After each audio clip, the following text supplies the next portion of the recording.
Muy buenas YouTube, ¿cómo están? Soy Lucas Baini, esto es Cámara en Mano y Ahsoka terminó con un final súper abierto que nos dejó el regreso de Thrawn y Ezra a la galaxia original, mientras que Sabine y su maestra quedaron varadas del otro lado. Por su parte, Morgan se sacrificó por el renacer de su pueblo, Jyn encuentra su propio camino y Baylan Skoll va a tratar de desbloquear el poder supremo de los dioses. En este video vamos a ir escena a escena en búsqueda de guiños, referencias y detalles que quizás no vieron, además de varias explicaciones como por ejemplo qué pasa con esas estatuas gigantes. Baylan está parado sobre la estatua del padre que se encuentra entre medio del hijo y la estatua destruida de la hija. Esa estatua gigante, si vemos con atención, está apuntando hacia un lugar en particular y a través de Baylan podemos ver una señal luminosa en la punta de uno de los montes. Ahí es entonces a donde va a tener que ir el caballero. Estas tres entidades se conocen como los dioses Mortis y ahora contamos todo sobre ellos, pero no podemos dejar de destacar que este es uno de los planos más espectaculares que tuvimos en Star Wars y obvio que todos pensamos en los Argonauts del Señor de los Anillos. Bien, entonces, los dioses de Mortis son tres figuras sumamente poderosas en la fuerza que fueron presentadas dentro del canon de Star Wars por Dave Filoni, el creador de Ahsoka, en la serie Clone Wars a lo largo de un arco de 3 episodios. El padre representa el balance en la fuerza, mientras que la hija el lado luminoso y el hijo al lado oscuro. Se dice que en Mortis, un reino por fuera de la lógica del universo, durante el día la vida florece, mientras que por las noches todo se marchita y muere. A ese lugar es donde Anakin, Obi-Wan y Ahsoka fueron atraídos por deseo del padre, ya que él sintió que Anakin era el elegido. Después de varios encontronazos y sin entrar demasiado en específicos por si quieren ir a verlo, Anakin termina superando al hijo y Ahsoka recibe el espíritu de la hija. A partir de ese momento, a ella la va a seguir una entidad llamada Morai que toma la forma de un búho. Ese arco de capítulos en la serie termina con los tres dioses de Mortis desaparecidos. Y todo esto es importante porque seguro varios ya lo saben y otros se fueron dando cuenta, pero esa historia se relaciona muy de cerca con el final de esta serie. Al búho Morai lo vimos acompañar a Ahsoka en los minutos finales, mientras que Baylan parece estar buscando ocupar el lugar del padre para poder alcanzar ese balance que tanto desea en la fuerza y eliminar así la lucha entre el lado luminoso y el lado oscuro representado en Jedi y Sith. Ese entonces va a ser el gran objetivo de Baylan y quizás el lugar al que está apuntando esta estatua y está brillando esa señal podría llegar a ser un portal hacia el reino de Mortis que describimos recién. En ese plano de las estatuas también se ve que mientras la del padre y el hijo están intactas, la estatua de la hija está destruida. Podemos interpretar que es porque el espíritu de ese ser vive en Ahsoka y ahora ella es la hija, o también teniendo en cuenta el estado de deterioro de Peridia, podemos pensar que la influencia del hijo fue superior y desbalanceó al lugar. Lo más interesante de este final es que Filoni nunca desarrolló demasiado cuál es la lógica detrás de estos dioses y cuáles pueden ser sus reglas. Sobre este tema se teorizó mucho en internet con que Anakin se convirtió en el padre, pero con él desaparecido también, creo que ese lugar ahora está vacante, está disponible y ahora es Baylan quien va a tratar de conseguirlo. Es una pena que Ray Stevenson nos haya dejado tan prematuramente, pero la verdad es que el futuro de Baylan es incierto. Por mi parte, siento que esa búsqueda y la llegada de Baylan a ese lugar de la señal va a representar la gran tragedia de este personaje, principalmente porque no se puede engañar a la fuerza. Ella misma es la que balancea el universo todo el tiempo, y una forma en la que Baylan encuentre esta ruina es que en lugar de encontrar la manera de ocupar el lugar del padre, termina liberando a otra entidad. Porque si hablamos de el padre, el hijo y la hija, pensarán que hay una cuarta figura faltante y es la madre. Y esta parte ya no es canon, sino que viene de lo que ahora se llama Star Wars Legends, lo que antes se conocía como el universo expandido, donde se cuentan historias dentro del mundo de Star Wars en forma de libros y cómics, pero que no son parte de la historia oficial. Filoni en sus series animadas introdujo varios conceptos que nacieron en ese lugar y los adaptó de forma que entraran coherentemente en el canon de Star Wars. Thrawn es un ejemplo de eso, ya que nació como protagonista de la trilogía Heredero del Imperio y con varios cambios en su historia llegó como antagonista principal a la serie Star Wars Rebels. En algunas de esas historias se habla sobre la madre, quien era un ser mortal y por miedo a perder a sus hijos y pareja terminó sucumbiendo ante el lado oscuro y se transformó en una entidad conocida como Abeloth. En esas historias se cuenta cómo el padre la encerró y era responsabilidad del hijo y la hija volverla a capturar cada vez que ésta se escapaba. Si buscamos una adaptación y conexión de eso a la historia de Baylan y lo que se contó en Clone Wars sobre estas entidades, podemos pensar que ahora Abeloth puede estar encerrada en el reino de Mortis y Baylan, buscando un gran poder para traer balance a la fuerza,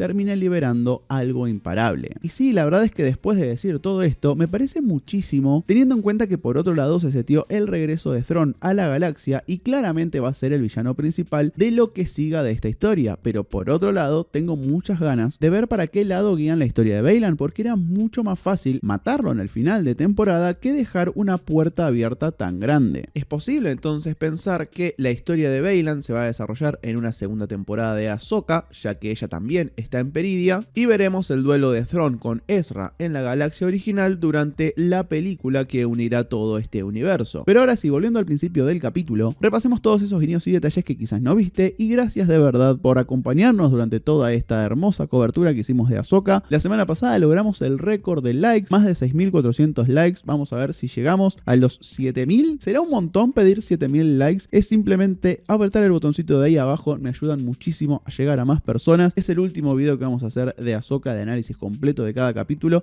así que te agradezco muchísimo por ese gesto, y ya que estés viendo este video es muchísimo, así que seguimos adelante. El capítulo arranca con el plano de la Quimera, la nave de Thrawn, luciendo su diseño particular en la parte inferior, pero más importante son los dos propulsores principales sin encender. Probablemente por esto es que la nave no salió a la atmósfera a engancharse con el ojo de Sion y el anillo fue el que tuvo que bajar. El cargamento por fin está completo y me hubiera gustado que explicaran por qué tuvieron que esperar a que llegara Morgan con el ojo de Sion para empezar a cargar estas cajas, en lugar de tenerlo todo listo desde antes. Si efectivamente son cadáveres de brujas de Dathomir o embriones de brujas congelados, podemos interpretar que ese cargamento no podía estar mucho tiempo fuera de las catacumbas, y esos contenedores son una suerte de conservadora hasta llegar a Dathomir y ser reanimados. Las tres madres entonces le otorgan a Morgan el don de las sombras en un ritual que creo va a ser similar al que ejecutarán cuando lleguen a Dathomir y tengan que reanimar a todas sus hijas caídas o por nacer. Usando la magia verde característica de su orden que vimos ya en Clone Wars y en los juegos Fallen Order y Jedi Survivor, las madres convierten a Morgan y le otorgan la espada de Talzin, un arma que podría ser la misma que vimos en Clone Wars, en manos de la madre Talzin, quien fuera la madre de Maul antes de que Palpatine lo secuestrara para convertirlo en su aprendiz. Ella fue la madre de las hermanas de la noche en Dathomir hasta que Dooku y Grievous las exterminaron. Por eso es que Morgan después acepta quedarse como sacrificio para que Thrawn y las madres puedan hacer el viaje hacia la galaxia original. El objetivo de ella siempre fue restaurar la vida en su planeta natal, hacer que sus hermanas vuelvan a vivir. Así consiguió comunicarse con las madres en esta nueva galaxia, y ese sacrificio fue su precio a pagar para cumplir la meta. Antes del título, la cámara se queda con Thrawn mientras salen los dos cazas que él había ordenado fueran a buscar la nave de Ahsoka, y además vemos a un costado el transporte que usará Ezra al final del capítulo. El título de este final es La Jedi, la Bruja y el Caudillo, que en inglés es un guiño directo al título de una de las novelas de las Crónicas de Narnia, El León, la Bruja y el Ropero. Es algo que Filoni ya había hecho con El Mundo entre los Mundos o The World Between Worlds, haciendo referencia a Good Between Worlds, otro elemento del clásico de C.S. Lewis. Nos encontramos con Ahsoka, Ezra y Sabine acompañando a los Notis con un plano que hace referencia directa a Los Siete Samuráis, una obra que fue influencia absoluta para George Lucas a la hora de crear Star Wars, y aunque no tiene demasiado sentido que se tomen tanto tiempo para viajar así de despacio mientras están a contrarreloj con la partida de Thrawn, nos da la oportunidad para ver a Ezra construir su nuevo sable de luz, ahora que tiene todas las partes gracias al depósito de Huyang en la nave. Por si no se acordaban, este droide en los primeros capítulos ya contó que era el encargado de enseñarles a los Padawans en la Orden Jedi a construir sus primeros sables, y es algo que vimos en las series animadas. Creo que esta es la primera vez en acción real de Star Wars que vemos a un Jedi armar su sable, aunque en realidad George Lucas tuvo esa idea para El Regreso del Jedi e incluso se filmó una escena con Luke armándolo, pero fue eliminada. Más acá en el tiempo, esta es una situación que recreó muy bien el juego de Fallen Order, con su protagonista Cal Kestis armando y personalizando su sable acorde avanza el juego. Huyang se refiere a Kanan Jarrus, el maestro de Ezra, como Caleb Doom, el cual es su nombre de niño con el que entrenó como Jedi antes de sobrevivir a la Orden 66 siendo un pequeño Padawan. Su historia la exploramos un poco en el inicio de la serie animada de Bad Batch. El detalle de que Ezra termine armando un nuevo sable de luz con el emisor del mismo modelo del que tenía su maestro Kanan es hermoso, y como desde el principio de la serie exploramos un poco más la relación maestro maestro y aprendiz a través de la conversación que tienen Huyang y Ezra sobre Kanan, la cual va a tener un impacto directo en Sabine y su propia relación con su maestra. Acá es donde Ezra intenta ubicar las piezas faltantes en la historia y es el droide quien nos confirma que Ahsoka no había confiado por completo en Sabine por miedo a que estuviera motivada por las razones equivocadas a ser Jedi. Después de que el emperador ordenara el bombardeo a Mandalore, donde la familia de Sabine todavía vivía, Ahsoka creyó que entrenando a Sabine crearía una bomba de tiempo, ya que el odio y la sed de venganza la podrían llevar hacia el lado oscuro, un camino que recorrió su maestro, Anakin Skywalker, si no recordemos la reacción que tuvo Annie después de ver morir a su mamá.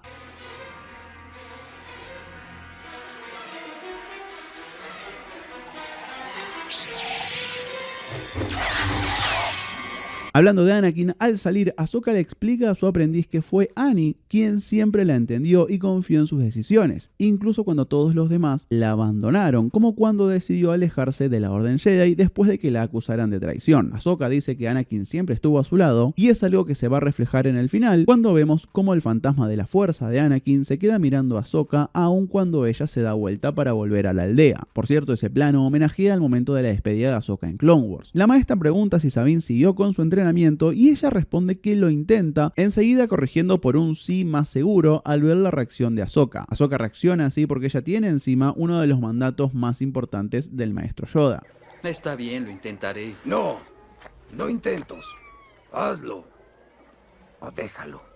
Llegan los dos cazas al ataque y vemos que sus pilotos también tienen los cascos fracturados y recompuestos. La nave recibe impactos y desde adentro vemos que Sabine llega a la cabina y le da un golpe a Huyang, y quizás la idea era que fuese a partir del impacto que se ve atrás, pero quedó desincronizado. Ella hace una maniobra algo kamikaze al dirigir toda la potencia a los propulsores que venían fallando y atravesar ambas naves al avanzar. Un poco una versión en miniatura de la maniobra de la almirante Holdo. Al mismo tiempo que Thrawn se entera de lo acontecido y ordena que algunos troopers se preparen para el ataque terrestre, Ahsoka, Sabine y Ezra se ponen en movimiento con los Howlers y Huyang tiene la oportunidad de decir que la fuerza los acompañe, y así es como el droide se queda con las dos frases más icónicas de toda la saga. Cuando los tres llegan a las puertas, Ezra nos devela una información enorme. Thrawn encontró ese lugar y fue capaz de despertar a las brujas madre. Esa es la razón de por qué le hacen caso y siguen sus deseos. Es una alianza que ellas aceptan con la promesa de volver a Dathomir, pero más adelante vamos a ver que no les gusta nada cuando el almirante decide bombardear el templo. Ahora, otra cosa que hubiese sido interesante sumar es cómo Thrawn siempre se obsesiona con conocer la cultura de su adversario para poder entenderlo y saber qué cosas aprovechar. Con la relación de Dathomir tuvo con el Imperio, entendemos que el almirante conocía esa cultura y gracias a eso pudo deducir cómo despertar a estas brujas. Sin embargo, son conclusiones que uno tiene que sacar, más allá de que un poco de esta característica se insinuó en el episodio anterior, cuando Thrawn, al enterarse que Ahsoka estaba llegando, pidió toda su información para entenderla, pero quizás queda un poco corto. Ahsoka, Sabine y Ezra cargan contra la puerta mientras Thrawn ordena el ataque desde el cielo, una técnica que ya ha usado en el pasado. Los tres usan la fuerza para abrir la puerta y aunque no sabemos si Sabine en este momento pudo ayudar, sí funciona como un impulso de confianza para la aprendiz, que después va a lograr conectar con la fuerza siempre que es para salvar a su amigo. Una vez adentro, el trío se encuentra con el pelotón de Night Troopers, de quienes se defienden muy eficazmente hasta que las madres logran revivirlos y estos se convierten en una horda de muertos vivos. La edición de sonido en esta escena me gustó muchísimo, sobre todo los gritos saturados a través del micrófono del casco de los troopers, y en el momento de reanimar, el compositor Kevin Kiner decidió meter un pasaje de Danza Macabra, el poema sinfónico de Camille Saint-Saëns.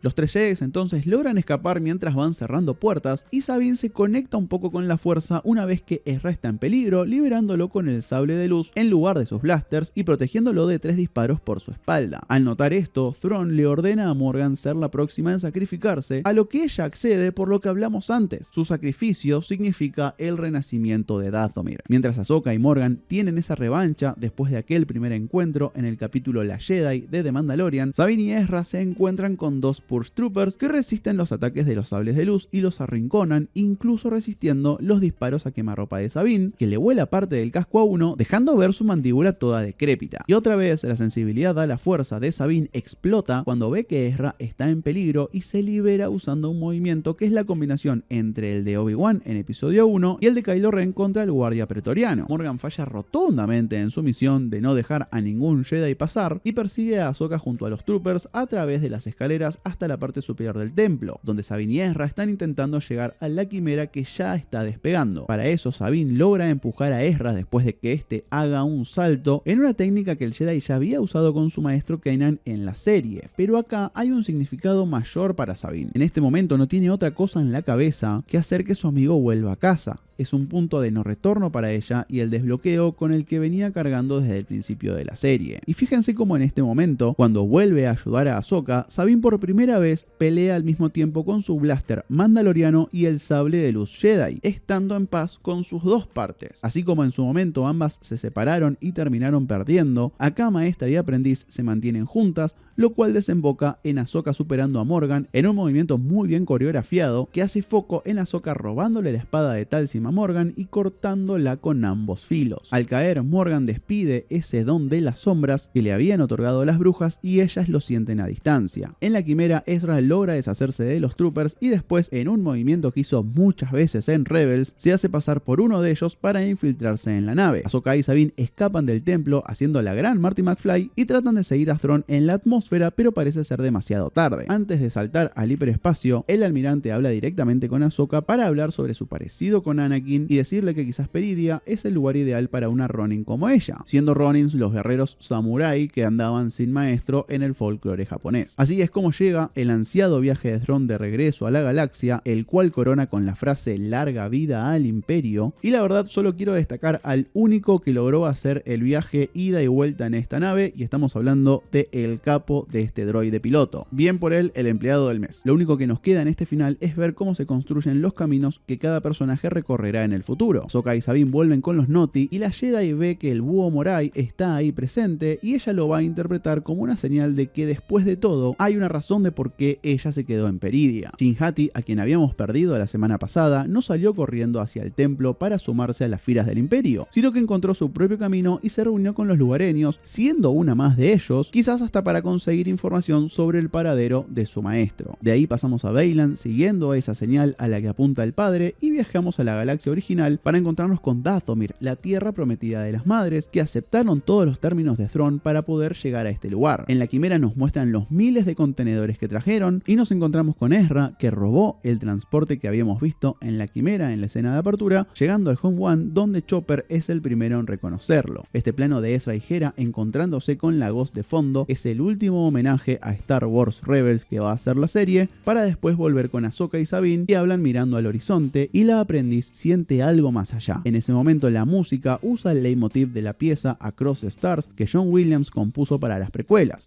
What is it? Y si bien su Padawan no dice nada, Ahsoka sabe qué fue eso que sintió y le da un gesto de aceptación al fantasma de su antiguo maestro, que a pesar de todo, siempre se mantuvo a su lado. Y así terminamos, amigos y amigas. Gracias por llegar hasta el final de este video, gracias por llegar hasta el final de esta cobertura. 2 meses con ustedes, haciéndome un ratito en el medio de su rutina. No tengo más que palabras de agradecimiento. Les invito a suscribirse si todavía no lo hicieron, para que nos podamos acompañar en otra serie, si me dejan, pero por ahora solo me despido. Gracias una vez más y nos vemos en el próximo, si os querés. Chao.